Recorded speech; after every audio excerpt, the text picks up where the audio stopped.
5, 6, 8,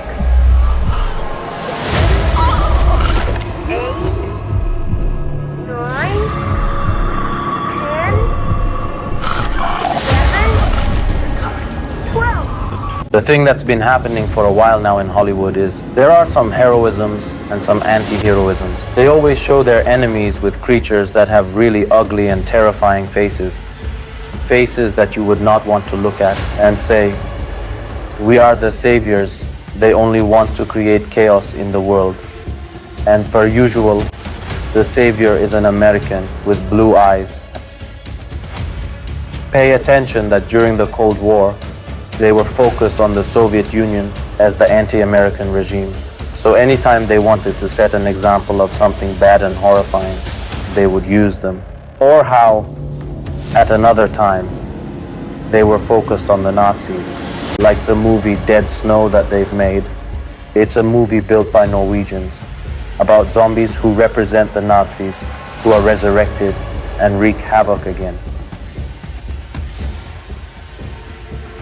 And for now, they are focused on the Antichrist, Dajjal, and now they represent Muslims as zombies in their movies like before.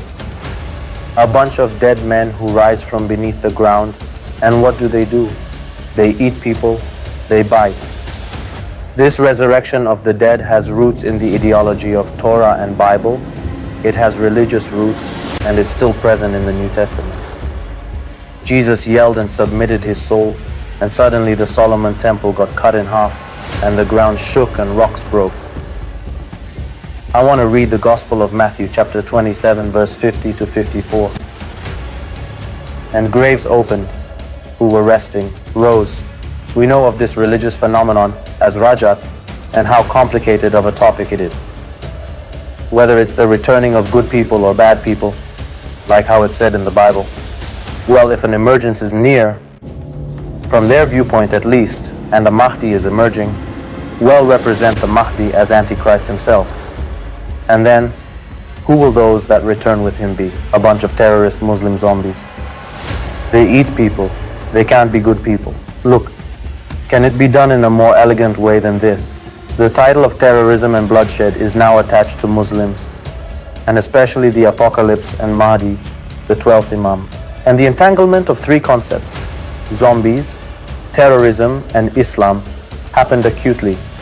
And in the year 2011, they made Ozombie, which is a mix of Osama and zombie. Osama bin Laden falls into the sea, returns again, goes to Afghanistan. And the interesting thing is, the zombies say, Allahu Akbar, when eating people. Hold your fire! Hold your fire! Stay with it! 6-1 is going down. 6-1 is going down. Hold on! Because they wanted to drop Osama bin Laden's body into the sea, as you know. And they say they did exactly that.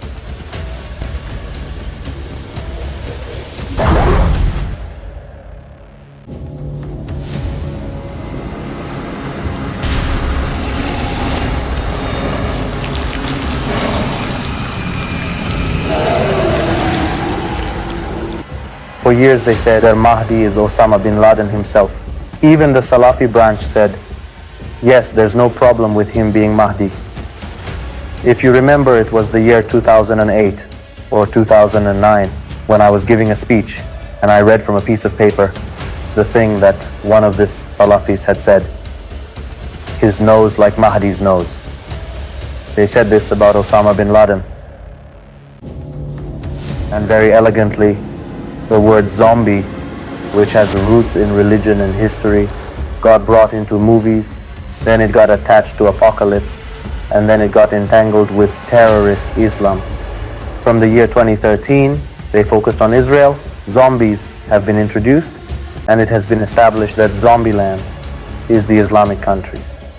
And who's their enemy? Israel. Israel was introduced as zombies' target.